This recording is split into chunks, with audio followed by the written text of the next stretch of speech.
Apple is gearing up to drop its budget-friendly iPhone with some serious flagship features early next year, and we now know when we can expect it to make its debut.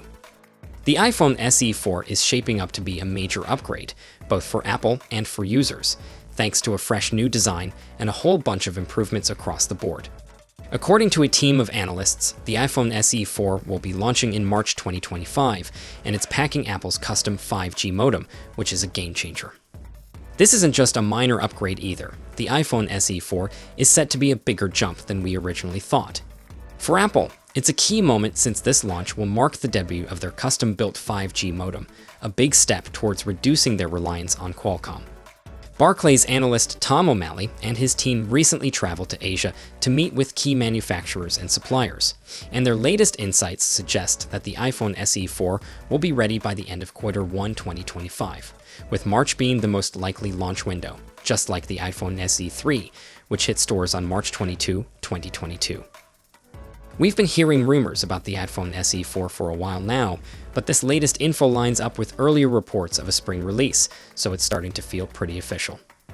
As for the specs, expect some big upgrades. The SE 4 is rumored to feature a larger 6.1-inch display with slimmer bezels all around, making it feel much more modern.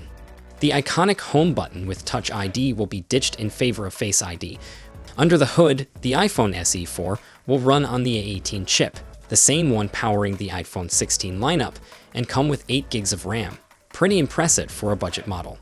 The extra RAM means the SE 4 will likely have AI capabilities, making it the most affordable iPhone yet to offer that kind of tech. And then there's the custom 5G modem, which is something Apple has been working on for years. The SE 4 will be the first iPhone to feature it, with the new chip expected to gradually make its way into the rest of Apple's lineup. Speaking of which, the iPhone 17 Air is rumored to be next in line to get the custom 5G treatment, and it's said to feature the thinnest design of any iPhone to date. So it looks like Apple's making some big moves with the iPhone SE 4. Stick around for more updates on this channel, and I'll catch you in the next one. Until then, take care.